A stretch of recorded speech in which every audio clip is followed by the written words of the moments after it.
আমি এখন আপনাদের ঘুম থেকে উঠার দোয়া শিখাবো। চলুন শুরু করি। আমার সাথে সাথে আপনারাও বলুন আর শিখে নিন ঘুম থেকে উঠার দোয়া।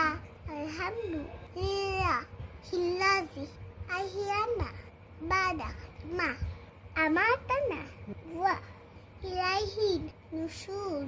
অর্থ সকল প্রশংসা আল্লাহর, যিনি আমাদেরকে মৃত্যুদানের পর পুনরায় জীবিত করেছেন এবং মৃত্যু পর তারই নিকট আমাদের দোয়াটান করতে হবে।